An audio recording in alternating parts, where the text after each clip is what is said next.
Hi, guys. I am so excited to introduce you to our guest today, MJ Renshaw. MJ is the founder of Being Method, a course on the science of spirituality. One thing I love so much about MJ is how she is able to explain some scientific topics about our bodies in a really clear and digestible way. If you follow MJ on Instagram, you know she is a dedicated mother, wife, and she is also a fellow horse girl. I am so excited to have her here with us today and to hear her wisdom about feeling regulated in our bodies and feeling peaceful in our relationships. MJ, I'm so excited to have you here. Welcome. Thank you for having me. I didn't know you were a horse girl. Yes. Oh my gosh. I saw that you recently got a horse. Okay, I didn't get a horse, but I'm part boarding. Yeah. So I don't have the time. Honestly, I look at them for sale all the time and I'm like, I just don't have the time yet, but soon. Yes. It's so cool to fulfill our hobbies as adults, especially when we once had them as a child or like growing up. And it sounds like you're a pretty seasoned horse girl. So I'm sure it'll be so fun. But yeah, you have such a unique background and diverse background. And I would just love to hear a bit about your story and your journey and what brought you to create Being Method. Very good question. I am very curious. I grew up in a family that my dad's dad, my grandfather, was a very big influence on my life. And he was a mechanical engineer, but he was also an intuitive. So he was a medium. So I grew up with this programming of a deep honoring for science, but also spirituality. No one in my family was religious, but everyone was deeply, deeply spiritual, really connected to nature and life force energy and things like that. So I had that programming growing up, and that was something that I was always really curious about. I was just curious about everything. My mom always joked that I would ask a million questions, and I still do. Like I asked her yesterday, she was over, I was like, you know how trucks have those magnets? How do they turn a magnet off? And my mom was like, how are you still asking me questions like that? So yeah, I love learning things. So that's kind of where the Being Method came about. I went to university and studied philosophy again. I love asking questions, and then I dropped out. And then I went to U of T to do a college course on marketing to try to be a little bit more practical, but practicality just doesn't work well for me. So I dropped out. And then I went to school to be an osteopath, which is very science. And that wasn't right for me. So I dropped out. And I did a total of probably 12 years of postgraduate education with no degree to show for it. So I was like, well, it's still information I learned. So I started my own business and it is so aligned. So it's everything that I used when I studied, but I didn't have to pigeonhole myself into one thing. And yeah, it feels really fun. So Being Method is very much sciencey and it's very much spirituality and a deep honoring and reverence for both worlds. Yeah, that is so amazing because it really is so cool to know exactly what's happening to your body on a cellular level, Like it's so helpful to know like when this happens and I start to get all these things bubbling up inside of me, it's because of this. And yeah, I just feel like your course is so good at explaining all of that and just it's amazing. I'm curious, this is so offbeat, but do you know your human design? I am a projector. Okay. Yeah. I just had a feeling that you were either a manifester or a projector. I don't know why, but that's amazing. Do you ever use your human design to kind of like help you in your, Business? yeah. Definitely. I had a reading a while ago, like years and years ago, and she was like, you're not really meant to work. And I was like, that so aligns with me. I do well dreaming, having lots of time to dream and just be, hence Being Method. Yes. So my business is very intentionally designed so that I don't have burnout. There are some times where I don't resonate with my human design because sometimes I can really get into like a work groove and I can work hard and long for long periods of time. But I don't know if that's just because my work is so fun to me. It's definitely really cool because, yeah, you can kind of take things or leave things too as they are, and some things align and it's all so intricate. So, you are also married, yes, and your husband's name is Ian, and you guys are so adorable. I like melt every time you post about him, and you guys are just so supportive of each other. And that's really cool to see. And something that I talk about a lot is like regulating your nervous system so that you can feel good in your relationships. And I'm curious, take me back all the way to when you guys first met and What were some signs that this was going to be a relationship that you felt safe in and that it was going to be like a good long term decision? I met him when I was working in a coffee shop and he was a customer. And he would come in and we would just kind of have like small talk. It was a small coffee shop, kind of like very intimate. You got to know your regulars. And him and I definitely had a connection. We were both in relationships with other people. So there was no flirting or anything going on. But I referred to him as my crushtomer. Him and I just like so deeply connected immediately. Like there was something just cosmic. So I don't know what that was, whether it was a nervous system, what if science was happening. Like I have no idea, but there was something unexplained. Like I saw him, I met him, and I loved him, like pretty much immediately. Another really cool thing that happened. So we started dating years later when we had both left our partners and we reconnected. And within like maybe a week, I was at his house and we napped together. And I had this experience where I fell asleep on him. And I am a very like, my nervous system's pretty wired. Like I'm like looking out for danger all the time. And I fell asleep on him and I woke up and I was like, what just happened? Like I just fell asleep on essentially a stranger man that I know I love, but like still literally women's biggest threat. And he talks about that moment too, because he was like, I just saw you just felt so safe. And he was like, it was that moment where I knew like I loved you and like I wanted to be with you forever. So, I mean, on an energetic level, like there was definitely like the feminine surrendering there, but I also didn't have to try. He was just this presence where I felt so safe with him right away. And he is not a perfect man. Like he has definitely made mistakes. He's slipped up. My husband has a very fragrant path. Like he's been to jail. He's been homeless. Like he's not, like this textbook Ivy League man coming out like with a perfect family and the perfect dad.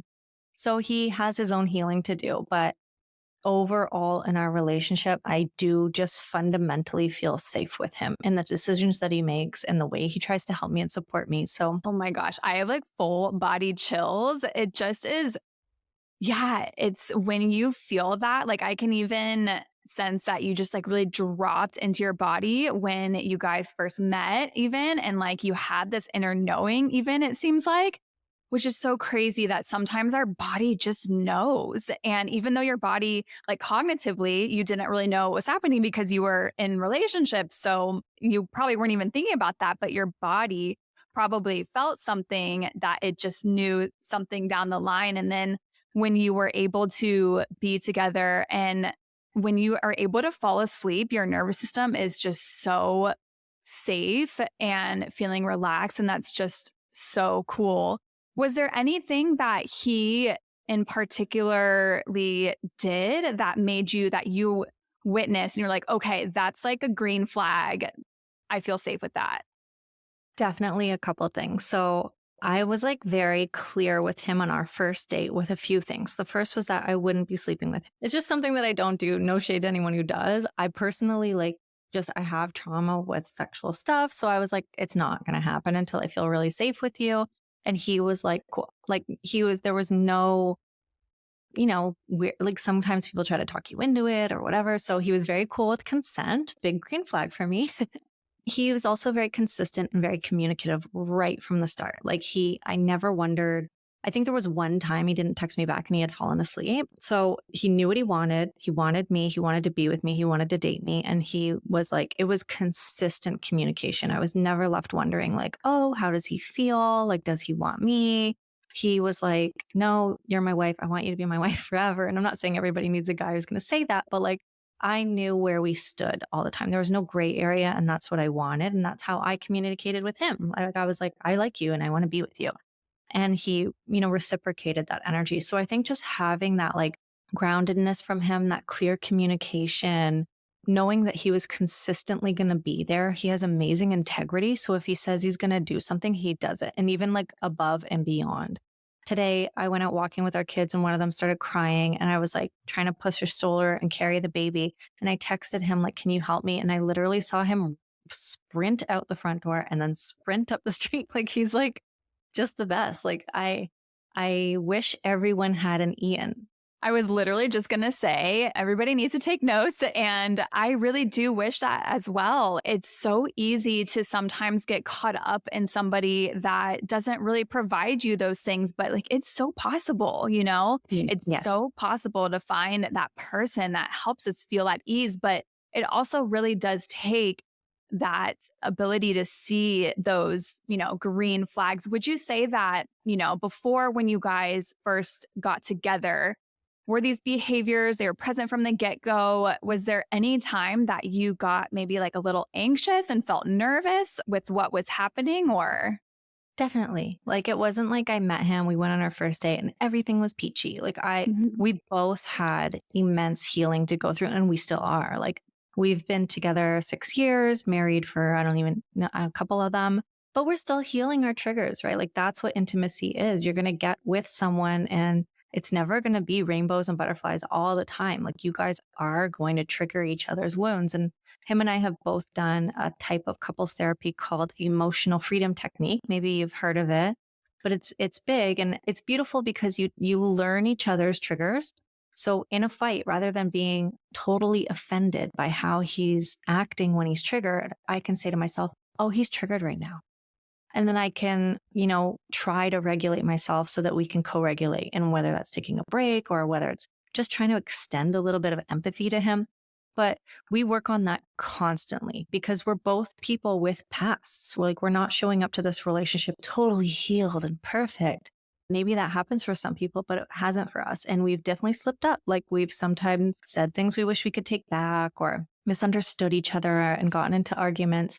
But we understand that if we can both together actively work to try to regulate ourselves and help co-regulate with the other person, now it gets to the point where it's like, if something happens, we work it out pretty quickly and very calmly because we have this framework to go through. So I would say that definitely I have an anxious attachment. So I definitely had to work through that at the beginning with, and I've also been cheated on and I've experienced loss in my life. So he's also really aware of that and very comfortable to be like, okay, do you need me to text you when I get there? Do you need me to text you, when I'm halfway on my run?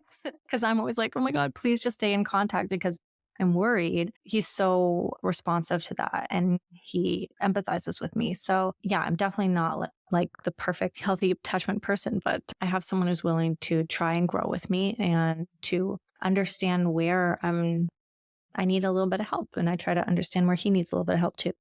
Yeah, I think that's so beautiful because even when you find somebody that's more secure and that does give you all those green flags and that, helps your body feel safe, it's not going to automatically heal our anxious attachment styles because we're still going to, like what you said, your body's always going to scan and look for things like actually look for things to get stressed and anxious about still, even if the person is very secure. So that's really cool to hear that you were able to bring some light to some of these anxious tendencies, maybe, and that he was able to hold that. When you communicated some of your expectations or some things to kind of help support you, was he immediately really responsive to that? Like, how did he respond to that request? Really well. Like I've lost my big brother, I lost my dad. So it's so understandable with someone who's been through like something like that. And they were both sudden. Mhm. So he understands that when I can't get a hold of someone, those thoughts start to come up like, is this happening again? Have I lost someone in my life again? So he's totally responsive. I think for the most part, we're both really happy to do what we need to do to help the other person feel more comfortable. I never want him to feel like there's any sort of, the shoe's going to drop in our relationship. I want him to feel safe with me too. So I always tell people like, you don't have to show up totally healed and you don't have to find someone totally healed. It's not going to happen, but you can find someone who's really willing to work with you. And that's Mm. the key. And like, there are some things that Ian has done in our relationship where I hope he never does them again. And the thing is that he won't because I've told him that deeply hurt me and he Mhm. would never do it again. And that's a big difference for me in this relationship than ones in the past because I could say to someone, this deeply hurt me when you did this. And then a few months later, they're doing it again. And then they're doing it again. And then they're doing it again. And you're like, okay, you're not willing to grow with me. You're not willing to view this as a sacred space where we can learn. be each other's mirrors and, create a love bubble, right? But Ian's very willing to do that, and so am I. If you have been loving this episode so far and you're really desiring to take this work a step deeper, I invite you to my program, the Body Focused Healing Program for Anxious Attachment. I love this group so much because it is actually a hybrid group program and one-on-one with me. So you have access to my course, Choosing Her, which will help you move through nervous system regulation and healing your anxious attachment style. And you also get a one-on-one session with me where you get to create a custom nervous system healing map, which is so helpful and is something that all of my one-on-one clients use truly in every aspect of their lives. I definitely recommend hopping in this program if this episode is really resonating with you. Head over to my Instagram and send me a DM if you are interested. All right, let's get back to the episode. When you feel those triggers kind of bubble up inside of you, I know it's so difficult sometimes to really ground yourself and communicate from that grounded place. I would love to know like what your process is because triggers can be really confronting and they make our bodies feel all wiggly and that visceral reaction can be intense. So I would love to know how you connect to your body and move through that. Ian and I are both really big prayer people. We're not religious, but we both like praying. I will usually act like a total bitch in my head for like 30 minutes, being like, and then you did this, and then you did that. And then once I get that out of my system, I can I really think about it ahead of time. Like I try to like give myself a lot of space to get to a regulated place. I don't want to come to him right away, all emotional, even though I know Ian's fine with that. He can hold my emotions. We've played this game long enough to know that like he's comfortable with me coming to him angry, sad, whatever it is. But I really want to come to him and be able to communicate fully from my heart, not from like a guarded place of trying to, attack or defend myself or whatever. So I try to get as calm as I can by myself. And maybe that means like taking some space, going on a walk or a bath or something, praying, just being like, oh my God, please help me. I find it really easy for me to communicate very clearly and exactly what I need in a very loving and kind way written. And Ian feels that way too. So sometimes when we have something happening, we'll write to each other and it disperses really quickly. Sometimes that's hard for other people because there's text can be hard. So I definitely don't go into the texting being like, I'm going to argue my point. I'm going to go in and be like, okay, here's how I'm feeling. I love you so much. I'm sorry that I said this, whatever. I'm just trying to like come together and collaborate with him.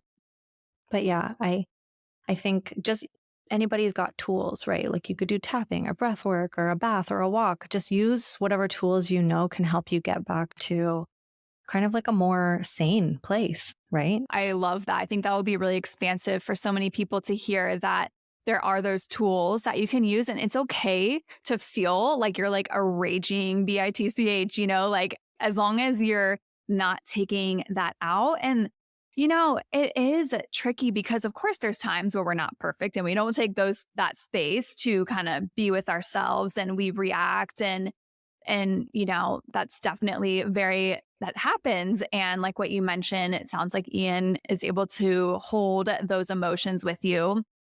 But obviously the world is like a lot better of a place and we're able to come back to our partners in a clear, grounded way. In those moments where you feel like you are not able to take space and you maybe reacted or felt, like that visceral reaction kind of just took over your body, how do you manage those feelings like afterwards? Like once the repair has happened, how do you be with your body to not let like those feelings of shame take over? That's a really good question. I think I make like for me, vulnerability, like shame dissipates for me when I share with someone I love. So if I can come to Ian very openly and honestly and deeply remorseful about what I did, that helps me. If I really make the repair from a place that like, I know what I did was wrong and I'm deeply sorry. I have never apologized really to anyone until I met him. And then I've been learning to apologize. Before, my apologies used to be like, well, like hidden with disguise or kind of brushed off, like, yeah, I'm sorry I said that. And now I'm learning to like really go into the shame and guilt and like sit with it and be the person that's like, oh, I messed up. And that is really liberating, like sitting with those emotions. Because if you don't, you're going to walk around with guilt and shame. Right. So it's been really helpful for me to be like, oh, I'm like, this is a sticky spot that I don't want to go there with someone else. So can I sit with that and be like, oh, I feel deep shame that I said that to you or acted that way and that I hurt you. And just really making a good apology. Usually I feel free afterwards because I'm only human. That freedom, that sense of like, ah, that is amazing. I love that. It's just like, what responsibility too. And it can be hard to take that responsibility as well, you know? It's so easy to sometimes want to point the finger and just say it's the other person's fault. And I think what you mentioned, like Ian's the first person that you were really able to like kind of take that responsibility. So would you say that, you mentioned that you identify more with an anxious attachment style. Do you feel like this is something that you have healed, or do you think that an anxious attachment style is something that you are just kind of constantly tending to and healing throughout your relationships? That is a very good question. It's really easy to feel healed in something where you're not being triggered with it. So, when you're not in a relationship, you can do all this work on yourself, preparing yourself to go into a relationship. And then anyone knows as soon as you go into that relationship, you're like, whoa, bombarded with all these things you need to heal that you're like, I thought I worked on this. But you're all of a sudden in the arena. Ian and I have a very safe and secure life right now. Like we've got two kids. It's very routine, very consistent. He's always there. We communicate well. There isn't a lot of conflict. So as of right now, yes, I have healed it. But who's to say in the future, right? We always have these little triggers that are going to pop up in the mirror of our loved ones. Let's say for my daughter, for example, or my son, I have an anxious attachment style with them. Like I'm always worried about them. Part of my path, my work is to allow my family to be free so that I'm not helicoptering around them for safety because I've experienced loss in the past. So I constantly work on that, being like, it's okay, they're here, like I love them. So yeah, I think we can get better with our wounds, but depending on how deep they are, why you have an anxious attachment style, it can always it's definitely always there for me in terms of fear of loss. So yeah, I mean, mine's definitely still present. It's just not getting triggered a lot right now, but I'm sure once my kids turn into teenagers and they're driving and maybe staying out all night, it will be ever present. Yeah, I resonate with that so much. And you mentioned the loss that you've experienced in your life with your dad and your brother. And I'm just so seeing you with that and relate. I also lost my father a few years ago. And oh my goodness, that feeling is just, it sticks with you in so many different ways. And one thing that I noticed for myself, because I met my current boyfriend a few months after I lost my father. So it was a crazy, like up and down thing. And one thing that I noticed when I first got in a relationship with him was that I was kind of worried that he would just disappear. Because when you lose somebody, even though you logically know that they didn't just one day disappear, it kind of feels like that. It's like, and especially I know you mentioned it was very sudden and out of the blue for both of your losses. And I felt like one day my relationship was just going to like disappear. Did you feel that at all with your relationship? And like, how did you kind of navigate that? Definitely. I have like even just beyond loss, I was cheated on a lot by some exes, or I had some exes who were doing things that weren't necessarily, you know, good. So I had all those fears of like things that had happened to me in the past, of that happening in my current relationship. And I think part of the healing has been to openly talk about that with Ian. So, like, say there was someone in his life, so I felt maybe had nefarious intentions. And I would be like, okay, I'm actually feeling really jealous right now. So rather than going through his phone or whatever someone might do for jealousy, I'm just going to talk to him. And I said, like, I have an intuition about this person and I'm so fine with you having female friends, but I just feel like they have nefarious intentions. Turned out they did. because I swear, listen to your intuition. But yeah, I forget what your question was, but I would say just to talk about it openly. You're so right. Oh my gosh, listening to that intuition, like that little voice inside of you that's like telling you something, it's always right. But yeah, it's like those feelings of abandonment when you experience loss. I found that I wanted to like push my boyfriend away sometimes. Like he would do something nice for me. And my subconscious was like, no, don't let him in. Like he's going to disappear one day. And so maybe just like push him away because then you won't have to go through that feeling of loss again. And yeah, and I loved what you said though, like talking to them, telling them. And I think the biggest takeaway here is to be able to openly talk about what you're feeling. So I would say, the more you can open up to someone and be like, hey, and here's another way that I'm a little bit crazy. And they look at you and go, that's not crazy at all. I'm here for you and I love you and we can work through this together. That's going to build trust. So the more that you can do that with someone and show them your stuff and they show you their stuff, it's going to build trust. So now I know whatever's going on with me, whether it's like a nervous system thing or I'm triggered about the past, like I can 100% say that to Ian and he's going to look at me lovingly and accept me. And I think that's the trick to being in relationship where you think, I shouldn't show this person these things. I have to hide away all the things that are quote unquote wrong with me. And that will build intimacy, but it's not. It's going to build a relationship on false things, something where you feel like you need to hide away from the other person. And you're not going to really get to know each other. Relationships are built on intimacy, which is being vulnerable together and showing someone your true self. And that's how you're going to have a soulmate. You will never have a soulmate if you can't let someone in because they won't even know who you are. But if you want a soulmate, then you can be vulnerable and show someone all the icky, sticky parts of you.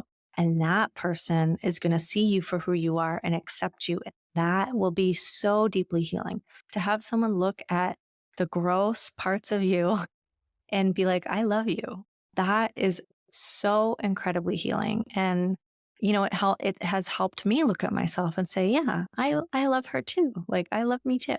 So I think relationships can be an amazing arena for deep, deep, deep, deep community healing. Oh my goodness. I feel like I'm like melting right now. And I cannot wait to go back and re-listen to this again and listen to that because it's so true. And I feel like that'll be so helpful to hear because there is this thought and that we need to show up perfect. And especially in like the beginning stages of a relationship when you're meeting somebody is that, oh my goodness, I can't share this with them. They'll think I'm so messy. They will think this of me. I need to show up perfect, but that's not going to be what creates a relationship that lasts for years and years where you can have children and all of that. And being able to show up messy and showing who you are. And then it's going to create so much safety. And do you feel that, you use so many amazing modalities like breath work? You talk a lot about breath work and you teach a lot about breath work and so many other modalities as well. Do you feel like all of that has helped your relationship a lot? Absolutely. I think like Ian and I always joke, like we never have an us problem. Almost all of our problems are one of us, So I think that this is what I say, find someone who's willing to grow because it can't be one person in the relationship who's willing to grow and heal and do all the things and the other person wants to watch Netflix. It won't work. You gotta either both want to be totally unconscious together or get conscious together. So find someone, they don't have to be perfect, but find someone who's interested in growing and interested in a life where they're going to look at themselves and be like, like, how can I get more free? How can I get more conscious? How can I wake up a little bit more? How can I be more mindful in my life? How can I got 70 years here left. Like, how can I juice it? I want to juice it with you. So I feel really, really, I feel like I won the lottery with a marriage. Thank you for having me.